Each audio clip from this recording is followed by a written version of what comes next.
Hello everyone, welcome to our study channel Advish classes. तो आज हम पढ़ेंगे क्लास 7 से साइंस सब्जेक्ट से चैप्टर 1 जिसका नाम है न्यूट्रिशन इन प्लांट्स। ठीक, आइए तो स्टार्ट करते हैं। इन class 6 you learn that food is essential for all living organisms.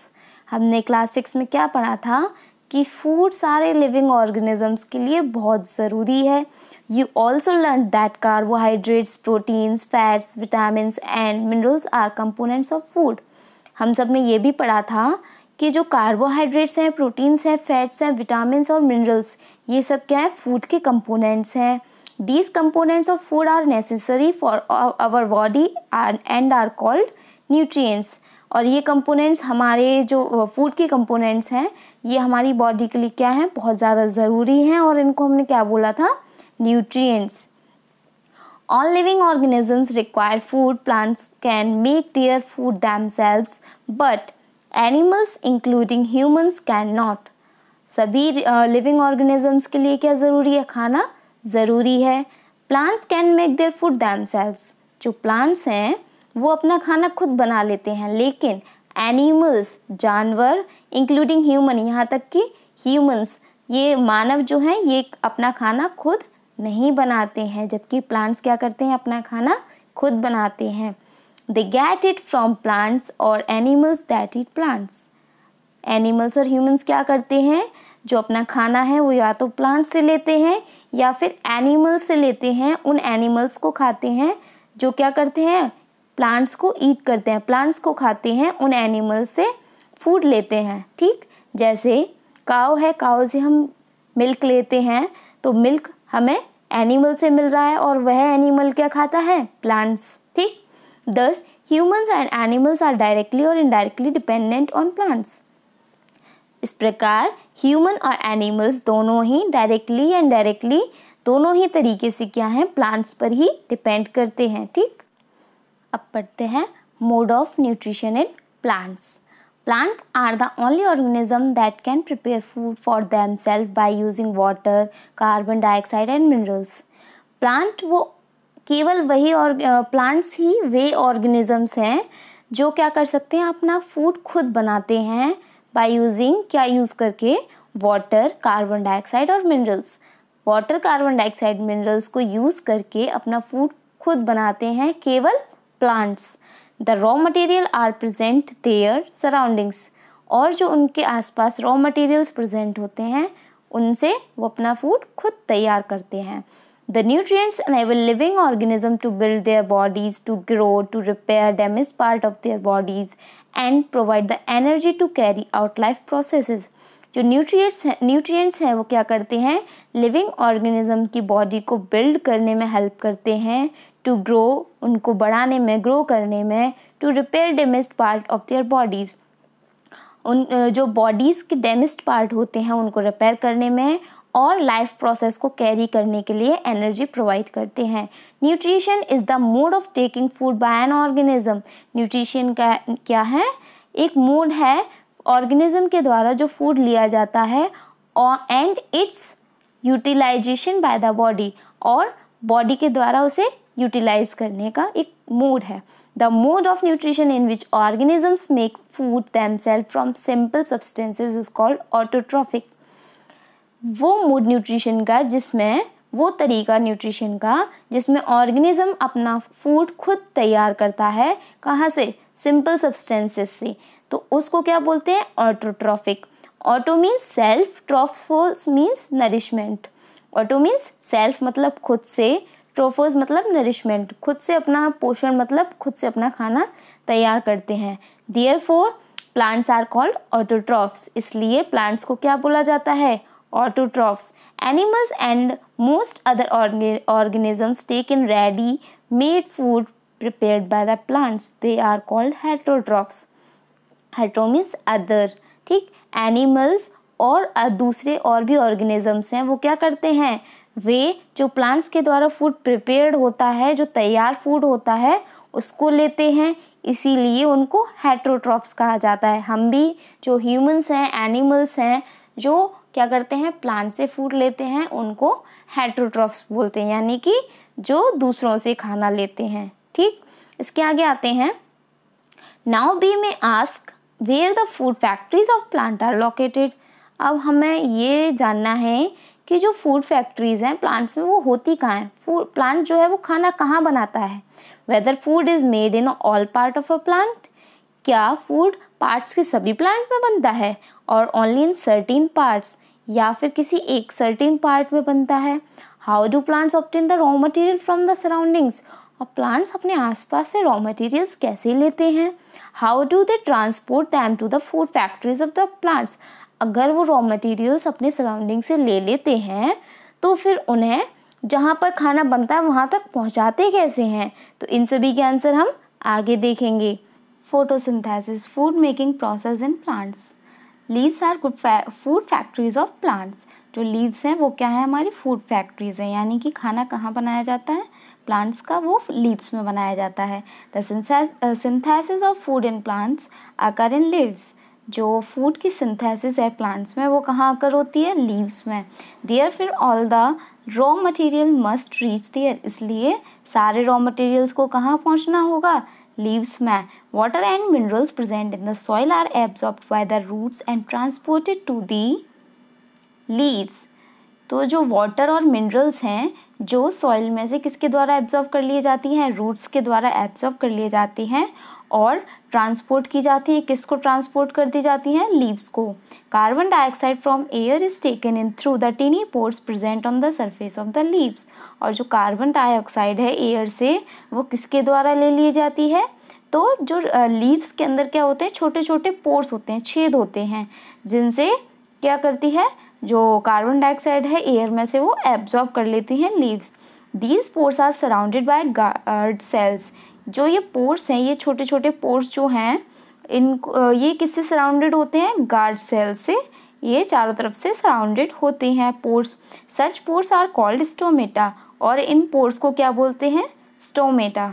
ठीक, इसके आगे आते हैं, water and minerals are transported to the leaves by the vessels which run like pipes throughout the root. Water और minerals जो होते हैं वो लीव्स तक कैसे पहुंचते हैं, तो उनको क्या किया जाता है, एक वेसल्स के द्वारा, जो पाइप लाइक स्ट्रक्चर होता है उनके द्वारा रूट से कहाँ तक पहुंचती हैं, लीव्स तक। रूट से पहले स्टेम में जाती हैं, स्टेम से ब्रांचेस में, एंड ब्रांचेस से लीव्स तक पहुंचती हैं। They form a continuous path और passage for the nutrients to reach the leaf. तो ये क्या करते हैं, एक लगातार वे बन जाता है, एक पाथ बन जाता है, कंटिन्यूअस पाथ, हाँ, और जिससे क्या होता है, न्यूट्रिएंट लीव तक पहुंच जाता है। You will learn about transport of materials in plants in chapter 11। इसके आगे यानी कि ट्रांसपोर्ट ऑफ मटेरियल्स प्लांट्स में कैसे होता है, इससे ज़्यादा हम चैप्टर 11 में इसके बारे में जानेंगे। ठीक, तो हम यहाँ पर जो ये ब्लू बॉक्स में दे रखा है इसके बारे में भी पढ़ते हैं। Cells, you have seen that buildings are made of bricks. हमने देखा है कि जो बिल्डिंग्स हैं वो किससे बनी होती हैं, ब्रिक्स, ईंटों से बनी होती हैं। Similarly the bodies of living organisms are made of tiny units called sales.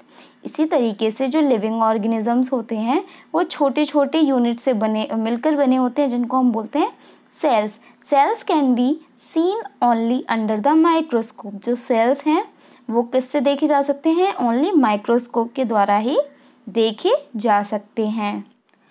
Some organisms are made of only one cell. कुछ ऑर्गेनिजम्स क्या होते हैं, ओनली वन सेल से बने होते हैं। The cell is enclosed by thin outer boundary called the cell membrane. जो cell है वो बहुत पतली सी एक बाउंड्री से एनक्लोज यानी घिरा हुआ होता है या बंद होता है, जिसे हम क्या बोलते हैं, सेल मेम्ब्रेन। क्या बोलते हैं, सेल मेम्ब्रेन। ये आप देख रहे हैं सेल मेम्ब्रेन, ये बिल्कुल पतली पतली सी जो बाउंड्री दिख रही है आपको साइड में, इसको सेल मेम्ब्रेन बोलते हैं। ठीक, इसके बाद most cells have a distinct centrally located spherical structure called the nucleus. जो बहुत से ज़्यादातर क्या होता है, ज़्यादातर सेल्स में एक सेंट्रली लोकेटेड बीच में स्फेरिकल स्ट्रक्चर का एक न्यूक्लियस बोलते हैं। एक स्फेरिकल स्ट्रक्चर होता है जिसे हम न्यूक्लियस बोलते हैं। ये आपको गोल गोल सा दिख रहा होगा बीच में, जिसे हम क्या बोलते हैं, न्यूक्लियस बोलते हैं। The nucleus is surrounded by a jelly like substance called cytoplasm. और जो न्यूक्लियस के चारों ओर आपको ये जो जेली लाइक स्ट्रक्चर होता है न्यूक्लियस के चारों ओर, यहाँ पर इसको क्या बोलते हैं, साइटोप्लाज्म। क्या बोलते हैं, साइटोप्लाज्म। ठीक, तो ये हो गया हमारा सेल के बारे में। अब आगे हम पढ़ते हैं, the leaves have a green pigment called chlorophyll. जो लीव्स में आपको ग्रीन ग्रीन कलर दिखता है उसको क्या बोलते हैं? Chlorophyll. It help leave to capture the energy of the sunlight. ये क्या करता है? ये जो सनलाइट की एनर्जी होती है उसको कैप्चर करने में हेल्प करता है। लीव्स को जो सनलाइट की एनर्जी है उसको कैप्चर करने में हेल्प करता है। This energy is used to synthesize या prepare food from carbon dioxide and water. Plants क्या करते हैं? फूड बनाते हैं, ठीक है। तो उनको ये एनर्जी क्या करती है? जो सनलाइट की एनर्जी होती है ये खाना बनाने में हेल्प करती है। और खाना कैसे बनता है? प्लांट्स खाना किस चीज़ से बनाते हैं? वाटर और कार्बन डाइऑक्साइड को जो मिलाकर जो खाना प्रिपेयर करते हैं उसमें सनलाइट की एनर्जी यूज़ की जाती है, ठीक। Since the synthesis of food occurs in the presence of sunlight it is called photosynthesis. तो फूड बनने की प्रक्रिया, ठीक, वो भी किसकी प्रेजेंस में? सनलाइट की प्रेजेंस में। तो इस प्रकार की जो प्रोसेस होता है खाना बनाने का, उस प्रोसेस को क्या बोलते हैं? फोटोसिंथेसिस। फोटो मीन्स लाइट होता है, synthesis means to combine. Photo means light, यानी कि सनलाइट जो होती है वो क्या करती है? खाना, वाटर और कार्बन डाइऑक्साइड को कंबाइन करने में हेल्प करती है। So we find that chlorophyll, sunlight, carbon dioxide and water are necessary to carry out the process of photosynthesis. तो हमें क्या पता चलता है कि फोटोसिंथेसिस के प्रोसेस में क्या क्या इम्पोर्टेंट है। जो फोटोसिंथेसिस की प्रोसेस किस किस की प्रेजेंस में होनी चाहिए? क्लोरोफिल होना चाहिए, ठीक, सनलाइट होनी चाहिए, कार्बन डाइऑक्साइड होना चाहिए और वाटर होना चाहिए, तभी हमारी फोटोसिंथेसिस की प्रोसेस हो पाएगी। It is a unique process on the earth. Earth पर ये यूनिक प्रोसेस है। The solar energy is captured by the leaves and stored in the plant in the form of food. जो solar energy है वो leaves के द्वारा क्या की जाती है? कैप्चर की जाती है, ले ली जाती है and stored in the plant in the form of food. और प्लांट में स्टोर कर ली जाती है किसके फॉर्म में? फूड के फॉर्म में। Thus sun is the ultimate source of energy for all living organisms, ठीक। तो ये एक इम्पॉर्टेंट लाइन है कि जो सन है वो अल्टीमेट सोर्स है एनर्जी का, सभी के लिए, सभी लिविंग ऑर्गेनिजम्स के लिए अल्टीमेट सोर्स है। क्योंकि अगर सनलाइट नहीं होगी तो कोई भी लिविंग ऑर्गेनिज्म नहीं होगा। क्यों? क्योंकि अगर प्लांट को ही लाइट नहीं मिलेगी तो वो अपना फूड नहीं बना पाएगा, और जब प्लांट ही नहीं होंगे तो कोई भी लिविंग ऑर्गेनिज्म अर्थ पर नहीं होगा। इसलिए जो सन एनर्जी का सोर्स है, सनलाइट मेन है, ठीक। Can you imagine the earth in the absence of photosynthesis? क्या आप इमेजिन कर सकते हो कि अर्थ पर फोटोसिंथेसिस की एब्सेंस हो तो अर्थ का क्या होगा? तो यहाँ पर कोई भी जीवन नहीं होगा, लाइफ ही नहीं होगी। In the absence of photosynthesis there would not be any plant. Photosynthesis की प्रेजेंस में यहाँ पर कोई भी प्लांट नहीं होगा। The survival of almost all living organisms directly और indirectly depends upon the food made by the plants. जो सर्वाइवल है यानी कि सारे लिविंग ऑर्गेनिजम्स की जिंदगी, यानी कि जो जीवन यापन हो रहा है, वो डायरेक्टली और इनडायरेक्टली किस पर डिपेंड होता है? उस फूड पर जो प्लांट्स के द्वारा बनाया जाता है। Besides oxygen which is essential for the survival of all living organisms is produced during photosynthesis। यहाँ तक कि जो ऑक्सीजन जो सभी लिविंग ऑर्गेनिजम्स के सर्वाइवल के लिए ज़रूरी है वो भी फोटोसिंथेसिस के दौरान ही प्रोड्यूस होती है। इन the absence of photosynthesis life would be impossible on the earth. Photosynthesis की एब्सेंस यानी कि अनुपस्थिति में अर्थ पर लाइफ इम्पॉसिबल है, ठीक। यहाँ पर हम ब्लू बॉक्स में जो लिखा हुआ है उसको भी पढ़ते हैं। Beside leaves, photosynthesis also takes place in other green parts of the plant। Leaves के अलावा photosynthesis क्या होता है? जो प्लांट के और भी ग्रीन पार्ट्स होते हैं उनमें भी प्रोसेस हो सकती है ये। इन green stems and green branches, यहाँ तक कि ग्रीन स्टेम्स जो होती हैं या ग्रीन ब्रांचेस होती हैं उनमें भी फोटोसिंथेसिस हो सकती है। The desert plants have scale और spine like leaves to reduce loss of water by transpiration.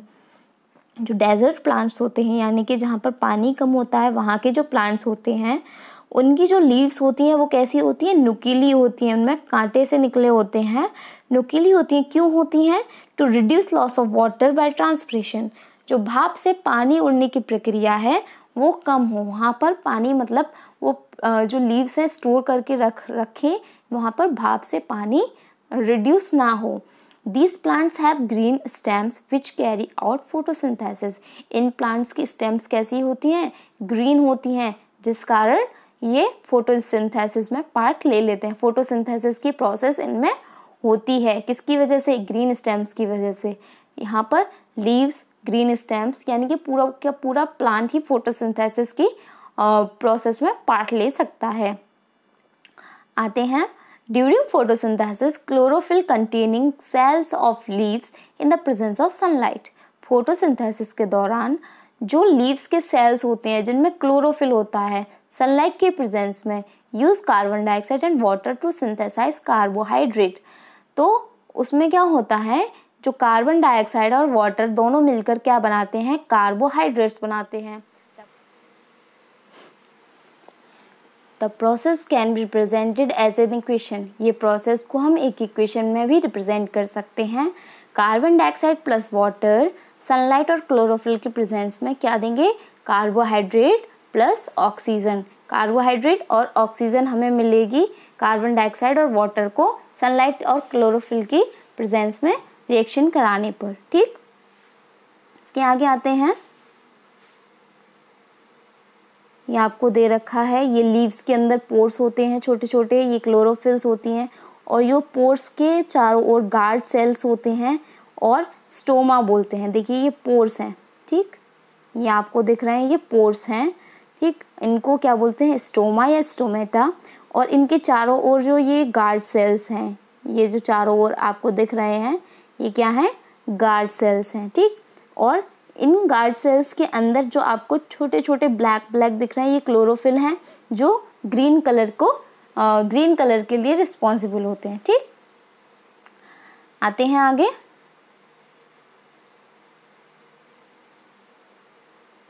During the process oxygen is released.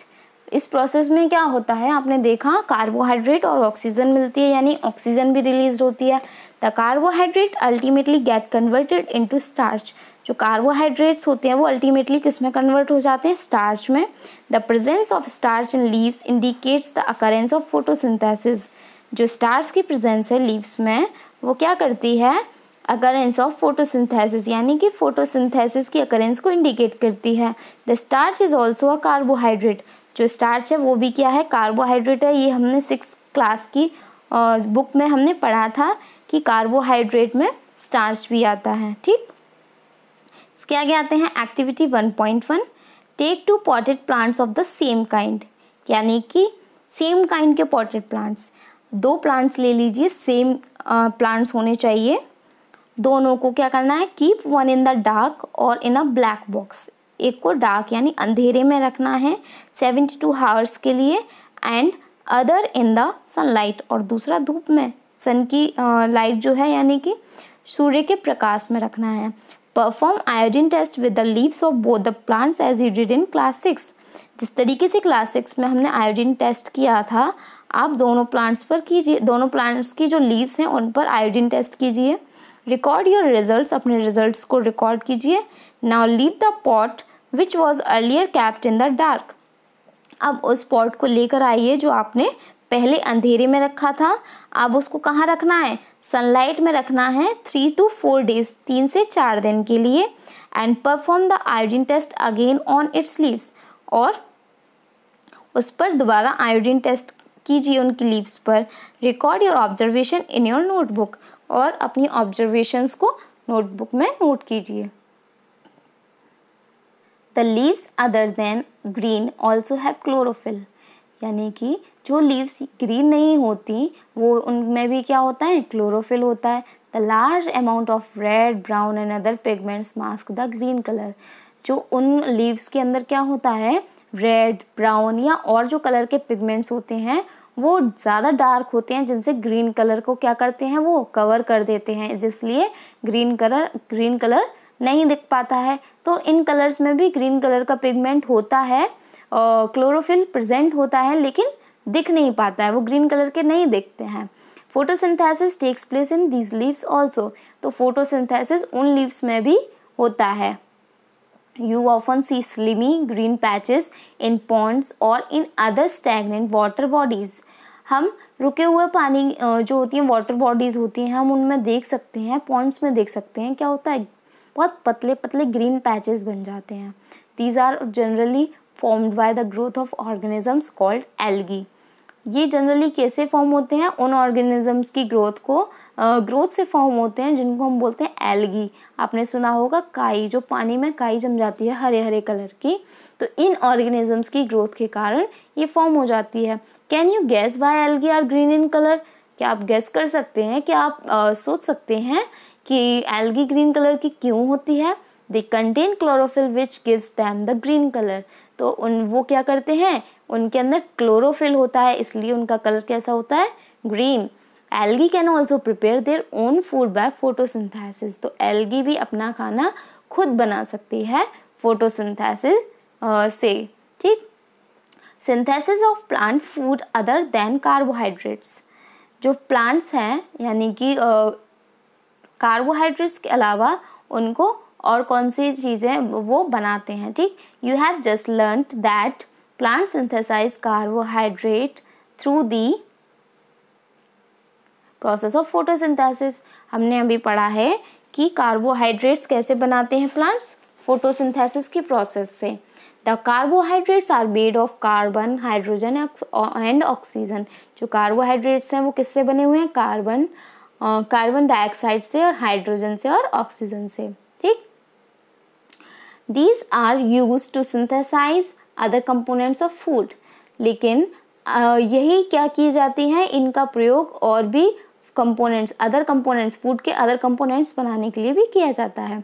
But proteins are nitrogenous substances which contain nitrogen. लेकिन proteins क्या हैं, nitrogenous substance हैं जिनमें nitrogen होता है. From where do the plants obtain nitrogen. तो nitrogen plants कहाँ से ऑब्टेन करेंगे? Recall that nitrogen is present in abundance in gaseous form in the air. तो हमें ये भी पता है कि नाइट्रोजन बहुत ज़्यादा मात्रा में गैसियस फॉर्म में हमें एयर में मिलती है. However, plants cannot absorb nitrogen in this form. लेकिन प्लांट्स नाइट्रोजन को इस फॉर्म में एब्जॉर्ब नहीं कर सकते हैं. Soil has certain bacteria that convert gaseous nitrogen into a usable form and release it into the soil. लेकिन सॉइल में कुछ ऐसे बैक्टीरिया होते हैं जो गैसियस नाइट्रोजन को क्या करते हैं, एक यूजेबल फॉर्म में कन्वर्ट कर देते हैं और उसको सॉइल में रिलीज कर देते हैं. These soluble forms are absorbed by the plants along the water. और ये जो सॉल्युबल फॉर्म होती है यानी कि नाइट्रोजन की जो यूजेबल फॉर्म होती है वो क्या की जाती है, वाटर के साथ प्लांट्स इनको एब्जॉर्ब कर लेते हैं रूट्स से. ठीक. Also, you might have seen farmers adding fertilizers rich in nitrogen to the soil. और आपने देखा होगा कि फार्मर्स भी फर्टिलाइजर्स ऐड करते हैं जिनमें नाइट्रोजन ज़्यादा होती है यानी नाइट्रोजन रिच होती है, उनको सॉइल में ऐड कर देते हैं. In this way the plants fulfil there requirements of nitrogen along with the other constituents. इस तरीके से प्लांट्स जो होते हैं अपनी जो नाइट्रोजन की रिक्वायरमेंट्स हैं उनको अदर कंस्टिट्यूएंट्स से क्या कर लेते हैं, फुलफिल कर लेते हैं. Plants can then synthesise components of food other than carbohydrates such as proteins and fats. इसलिए प्लांट क्या कर सकते हैं, इन जो प्रोटीन्स हैं, फैट्स हैं, इनको भी सिंथेसाइज कर लेते हैं. ठीक. Other modes of nutrition in plants. अब हमने पढ़ा था ऑटोट्रॉफ्स यानी कि खुद खाना बना लेते हैं, फोटोसिंथेसिस की प्रोसेस हो गई, इससे खाना बना लेते हैं. लेकिन इसके अलावा और क्या तरीके हैं प्लांट्स में न्यूट्रिशन के? There are some plants which do not have chlorophyll. तो यहाँ पर कुछ प्लांट्स ऐसे भी हैं जिनमें क्लोरोफिल नहीं होता है. They can not synthesise their food. तो वो अपना खाना खुद नहीं बना सकते. How do they survive and from where do they derive nutrition? अब वे सर्वाइव कैसे करेंगे यानी कि जिएंगे कैसे और उन्हें न्यूट्रिशन कहाँ से मिलेगा? Like humans and animals, such plants depend on the food produced by the other plants. Humans और animals की तरह कुछ plants उस फूड पर डिपेंड करते हैं जो दूसरे प्लांट्स से उन्हें प्राप्त होता है. ठीक. They use the heterotrophic mode of nutrition. वो कौन सा मोड यूज़ करते हैं, कौन सा तरीका यूज़ करते हैं, हेटरोट्रॉफिक। जो ह्यूमन और एनिमल्स हेटरोट्रॉफ्स कहलाते हैं, इसी तरीके से कुछ प्लांट्स भी होते हैं जो heterotrophic mode of nutrition use करते हैं। You see yellow tubular structure twining around the stem and branches of a tree. आपने यानी कि बहुत पतली पतले लंबे लंबी जो बेल टाइप की होती हैं, क्या होता है आपने देखी होंगी येलो कलर की किसी ट्रीज पर या ब्रांचेस पर उनके सहारे सहारे लगी हुई। This is a plant called cuscuta. इस प्लांट को क्या बोलते हैं, कुस्कुटा अमरबेल। It does not have chlorophyll, इसमें क्लोरोफिल नहीं है। It takes readymade food from the plant on which it is climbing. तो ये रेडीमेड फूड लेती है उस प्लांट से जिस पर ये जिस पर सहारा लेकर चढ़ती है। The plant on which it climbs is called a host. और जिस प्लांट पर ये चढ़ती है उस प्लांट को क्या बोलते हैं, host. Since it deprives the host of valuable nutrients it is called a parasite. जब क्या करती है ये होस्ट के सारे वैल्यूएबल न्यूट्रिएंट्स क्या कर लेती है, ले लेती है, इसलिए इसको क्या बोलते हैं, पैरासाइट। यानी कि जो कुस्कुटा प्लांट है उसको हम क्या बोलेंगे, parasite. Are we and the other animals also parasites for the plants. क्या हम और दूसरे एनिमल्स भी पैरासाइट्स हैं प्लांट्स के लिए? You should think about it and discuss with your teacher. तो आपको इसके बारे में सोचना चाहिए और टीचर से डिस्कस करना चाहिए। हैव यू सीन और heard of plants that can eat animals? क्या आपने सुना है या देखा है ऐसे प्लांट्स जो एनिमल्स को ईट करते हैं, यानी एनिमल्स को खाते हैं? There are a few plants which can trap insects and digest them. तो यहाँ पर कुछ प्लांट्स ऐसे भी हैं जो इंसेक्ट्स को ट्रैप कर लेते हैं और उनको खा लेते हैं। Is it not amazing? क्या ये अमेजिंग नहीं है? सच प्लांट्स मे बी ग्रीन और ऑफ सम अदर कलर। तो कुछ प्लांट्स क्या हो सकते हैं, ग्रीन भी हो सकते हैं या और कोई कलर के हो सकते हैं। Look at the plant in figure 1.6। Figure 1.6 में प्लांट जो है उसको देखिए। The picture like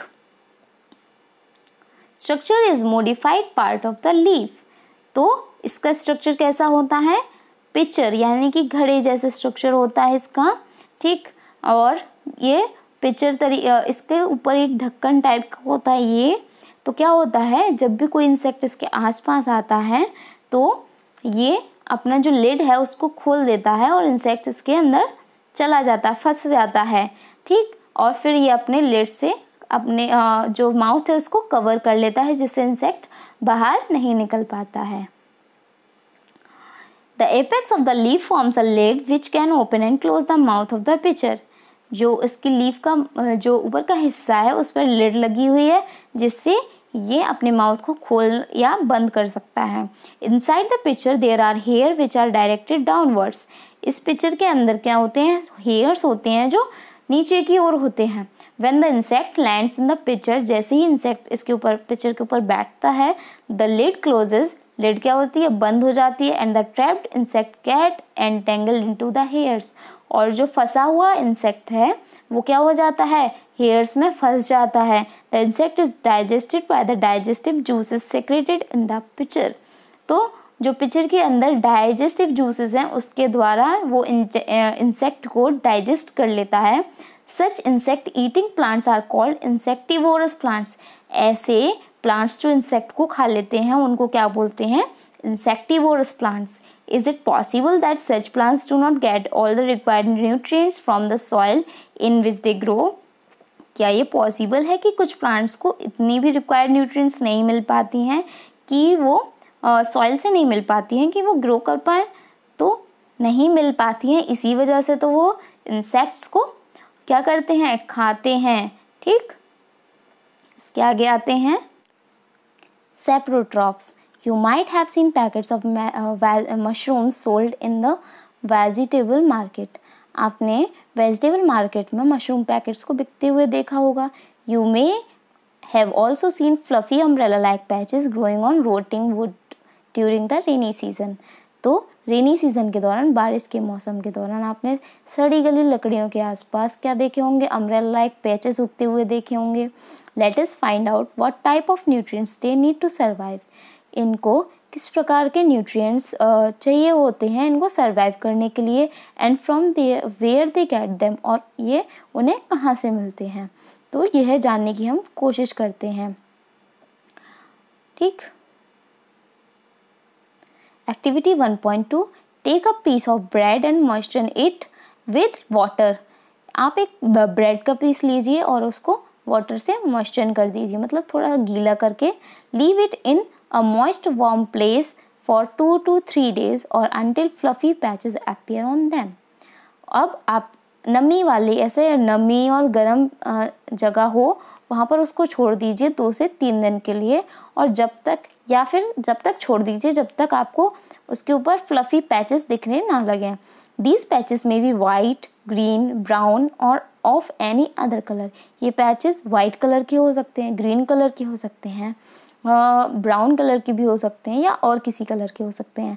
observe the patches under a microscope और अ मैग्नीफाइंग ग्लास। आप इन पैचेस को ऑब्जर्व कीजिए एक माइक्रोस्कोप से या फिर मैग्नीफाइंग ग्लास से। Write down the observation in your notebook. तो आपको ये पिक्चर में दिख रहा है, तो मैग्नीफाइंग ग्लास से कुछ इस तरीके का दिखेगा। ठीक। अब ऑब्जर्वेशन जो भी आपकी आई है उसको नोटबुक में नोट कीजिए। Most probably you will see cotton like thread spread on the piece of bread. आपको क्या दिखेगा कि जो पैचेस हैं वो किस टाइप के होंगे, कॉटन लाइक थ्रेड्स होंगे जो पूरी ब्रेड के पीस पर फैले हुए होंगे। These organisms are called fungi. इन ऑर्गेनिजम्स को क्या बोलते हैं, fungi. They have a different mode of nutrition. इनका क्या होता है, न्यूट्रिशन का डिफरेंट मोड होता है। They secrete digestive juice on the dead and decaying matter and convert it into a solution. ये क्या करते हैं, जो भी सड़ी गली चीज़ें होती हैं उनसे क्या करते हैं, ये डाइजेस्टिव जूस को ले लेते हैं और उनको एक सॉल्यूशन में कन्वर्ट कर लेते हैं।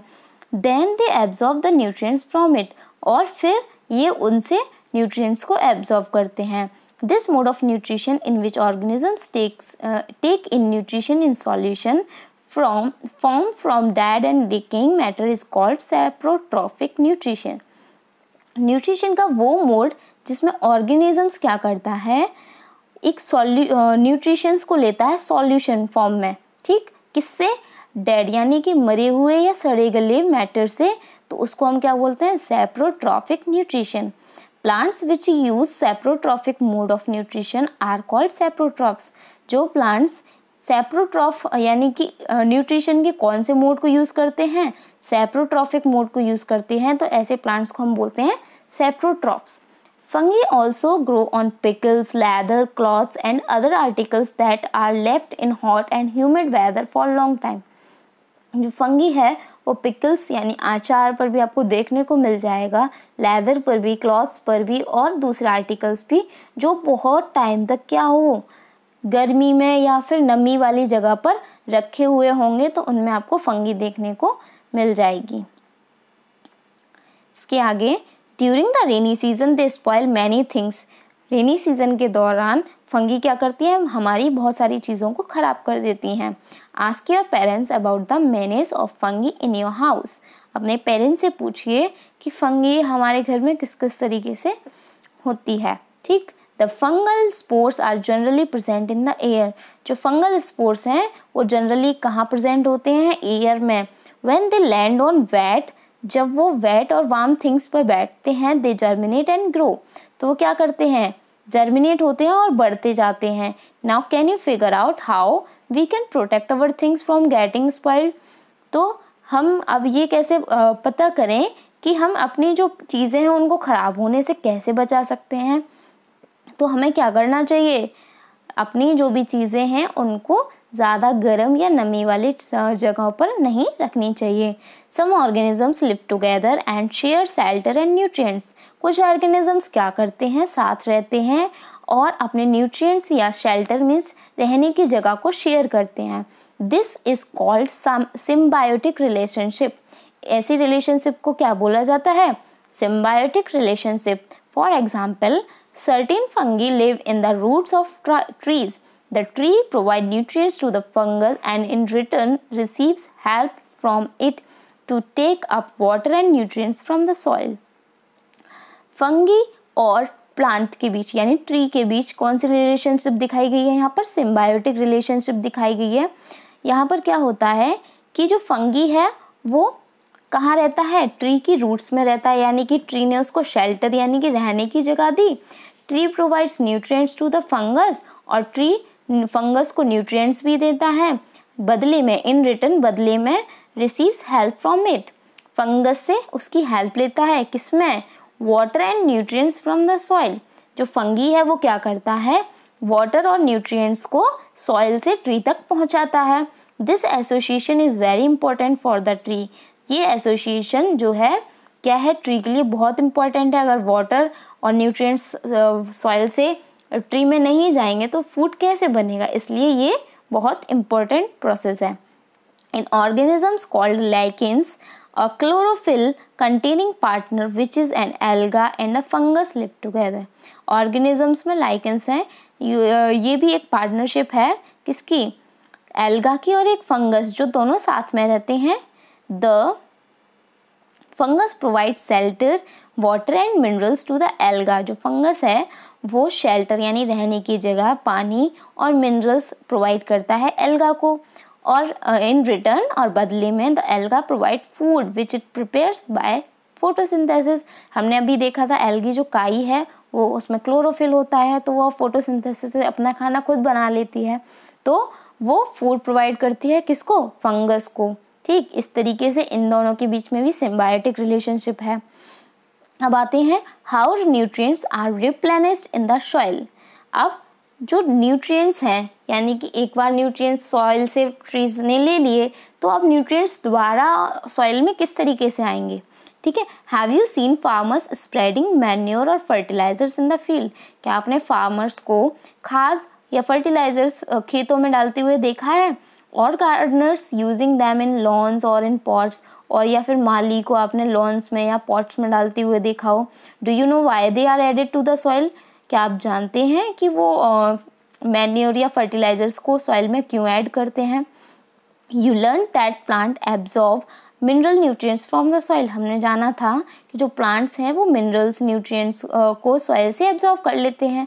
So their amount in the soil keep on declining. इसलिए जो न्यूट्रिएंट्स या मिनरल्स की जो अमाउंट है वो सॉइल में क्या होने लगती है? घटने लगती है। Fertilizers and manures contain plant nutrients such as nitrogen, potassium, phosphorus etcetera. जो फर्टिलाइजर्स और मैन्योर्स होते हैं वो क्या करते हैं? प्लांट को वो न्यूट्रिएंट्स देते हैं जैसे नाइट्रोजन है, पोटेशियम है, फॉस्फोरस है, ये देते हैं। These nutrients need to be added from time to time to enrich the soil. इन न्यूट्रिएंट्स को टाइम टू टाइम ऐड किया जाता है, क्या? क्योंकि सॉइल को एनरिच करने के लिए, सॉइल को उन मिनरल्स या न्यूट्रिएंट्स से दोबारा से उनमें इतने मिनरल्स और न्यूट्रिएंट्स हो जाएं ऐड करने के लिए इन जो मैन्योर्स हैं उनको डाला जाता है। We can grow plants and keep them healthy, we can find out the nutrient requirement of plants. हम प्लांट्स को ग्रो कर सकते हैं, उनको हेल्दी रख सकते हैं अगर हम फाइंड आउट कर लें कि जो प्लांट्स की न्यूट्रिएंट रिक्वायरमेंट्स हैं वो क्या क्या हैं। Usually crops require a lot of nitrogen. जो क्रॉप्स हैं, खेती हैं, वो लॉट ऑफ नाइट्रोजन की ज़रूरत होती है उन्हें प्रोटीन बनाने के लिए। आफ्टर द हार्वेस्ट, जोतने के बाद, the soil becomes deficient in nitrogen. जो सॉइल है उसमें नाइट्रोजन की कमी हो जाती है। दो nitrogen gas is available and plenty in the air. जबकि नाइट्रोजन गैस क्या है? एयर में बहुत ज़्यादा मात्रा में अवेलेबल है। Plant can not use it in the manner they can use carbon dioxide. Plant जिस तरीके से कार्बन डाइऑक्साइड को यूज़ करते हैं, लीव्स से कार्बन डाइऑक्साइड एब्जॉर्ब कर लेते हैं, उस तरीके से वो नाइट्रोजन को यूज़ नहीं कर सकते। They need nitrogen in a soluble form. तो उनको नाइट्रोजन किस फॉर्म में चाहिए होती है? सॉल्युबल फॉर्म में। The bacterium called rhizobium can take atmospheric nitrogen and convert it into a soluble form. एक बैक्टीरिया है राइजोबियम जो क्या करता है? एटमॉस्फेरिक नाइट्रोजन, जो हमारे आसपास जो गैस में फॉर्म में नाइट्रोजन होती है, उसको सॉल्युबल फॉर्म में कन्वर्ट कर देता है। But rhizobium can not make its own food. लेकिन राइजोबियम जो है वो अपना खाना खुद नहीं बना सकता है। So it lives in the roots of gram, peas, moong, beans and other legumes and provides them with nitrogen. तो जो राइजोबियम है वो क्या करता है, रूट्स, ग्राम की, पीस की, मूंग, बीन्स की या अदर लेग्यूम्स की रूट्स में रहता है और उनको क्या प्रोवाइड करता है, नाइट्रोजन देता है। Most of the pulses are obtain from leguminous plants. ज़्यादातर दालें जो है वो लेग्यूमिनस प्लांट से ऑब्टेन होती हैं। In return the plant provide food and shelter to the bacteria. और जो प्लांट क्या करते हैं, बैक्टीरिया को रहने के लिए और खाने के लिए खाना देते हैं। दे हैव अ सिम्बायोटिक रिलेशनशिप। तो उनके कौन सी रिलेशनशिप हुई, symbiotic relationship. This association is of great significance for the farmers. इससे क्या होता है, हमारे फार्मर्स को बहुत ज़्यादा अच्छा फ़ायदा होता है। They do not need to add nitrogen fertilizer to the soil in which leguminous plants are grown. तो फार्मर्स क्या करते हैं, वहाँ पर उन्हें नाइट्रोजन ऐड करने की ज़रूरत नहीं होती जहाँ पर क्या होते हैं, लेग्यूमिनस प्लांट्स ग्रो होते हैं। This chapter you learn that most of the plants are autotrophs. इस चैप्टर में हमने पढ़ा कि ज़्यादातर प्लांट्स कैसे हैं, ऑटोट्रॉफ्स हैं, जो अपना खाना खुद तैयार करते हैं। Only a few plants adopt their modes of nutrition like parasitic and saprotrophic.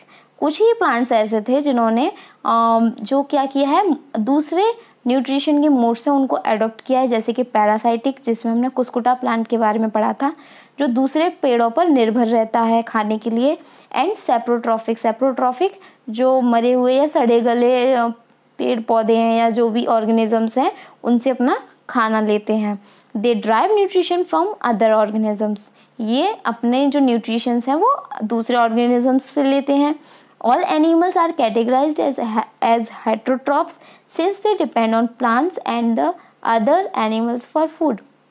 सारे के सारे एनिमल्स किस में कैटेगराइज किए गए हैं, हेट्रोट्रॉफ्स में। क्यों, क्योंकि ये क्या होते हैं, ये प्लांट्स पर डिपेंड होते हैं या फिर दूसरे एनिमल्स पर डिपेंड होते हैं खाने के लिए।